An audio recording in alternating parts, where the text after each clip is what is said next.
Be ready. 5 seconds.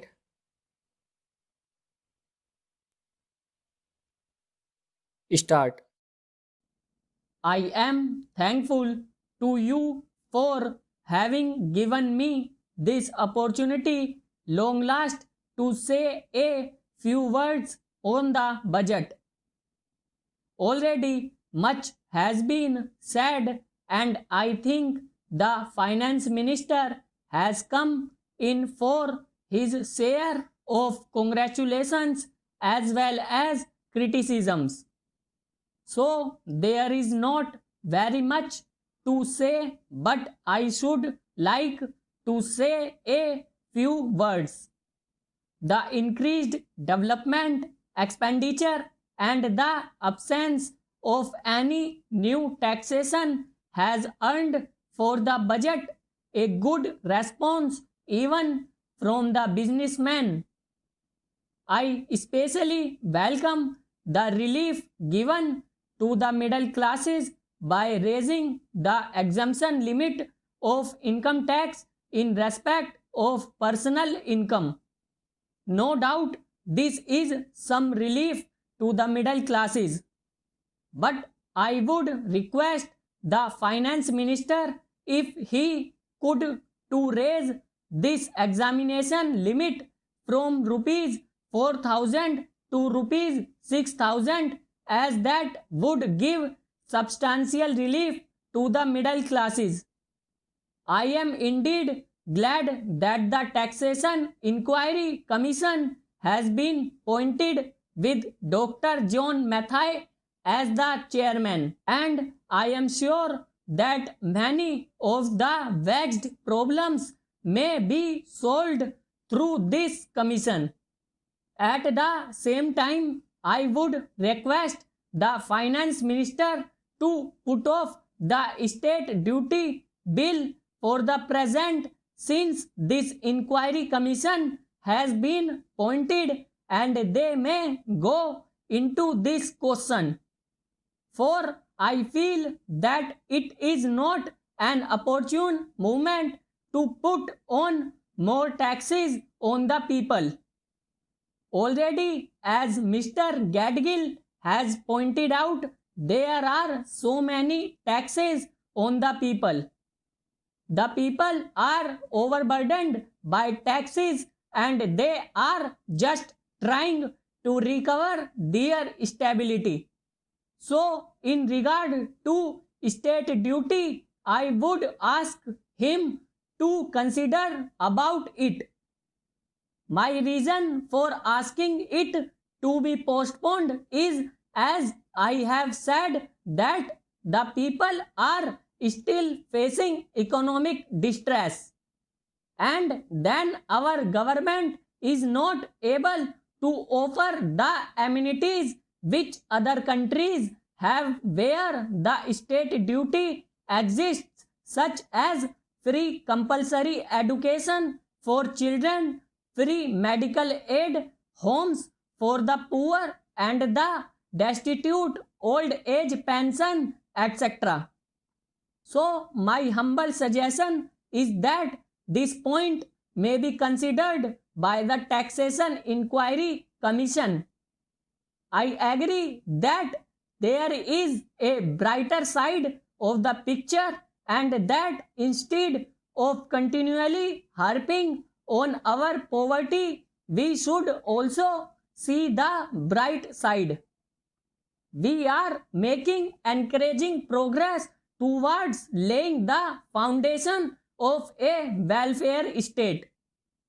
With the cooperation of all and the implementation of the 5-year plan, I am sure, sir, that we should able to lay the foundations and fulfill the dreams of India. It is indeed encouraging to know from the finance minister that there is a tendency of lowering food prices all over the world, and in that case the prices in our country too would be lowered. Regarding defense, For obvious security reasons, I do not agree with my friends who say that the expenditure should be curtailed. It is not advisable to take any undue risks and slacken the defense arrangements. Indeed, defense is one of our valuable assets, although strange to say, there seems to be adverse opinion in some quarters. I agree with what General Karyappa once said that God and army are remembered only when there is trouble. The army consists of the most disciplined and loyal set of young men. It would not be proper to affect economy in the pay of these brave officers, as it would not be an incentive for the right type of young man to join the army, and it would become ineffective and inefficient.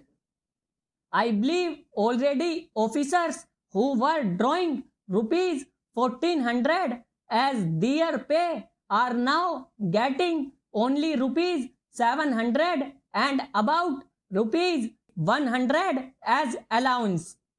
That is, they are getting about half of what they were getting before. It is very hard for those officers on field duty to establish separate establishment for their families and for their children, and I would especially appeal to the finance minister to see that the family allowances may be restored to those officers who are on field duty. Economy in army could be affected in other ways. There is scope for more efficient operation of defense industries, which process seems slow, and by purchase policy of utilizing goods and stores indigenously manufactured. Preference should be given to country-made war materials such as could be produced here, and they would be cheaper than foreign-made goods. I may also suggest that the armed forces who are not on field service or under any operational commitments could be utilized for giving military training to the youths in schools and colleges, which would teach discipline and loyalty. The university authorities should make military training as part of their compulsory education, just as they have adopted social, domestic, and political sciences. The National Cadet Corps is already inculcating military training in some universities such as Bombay and Calcutta. But if military training is made compulsory for our university students, it will go a long way.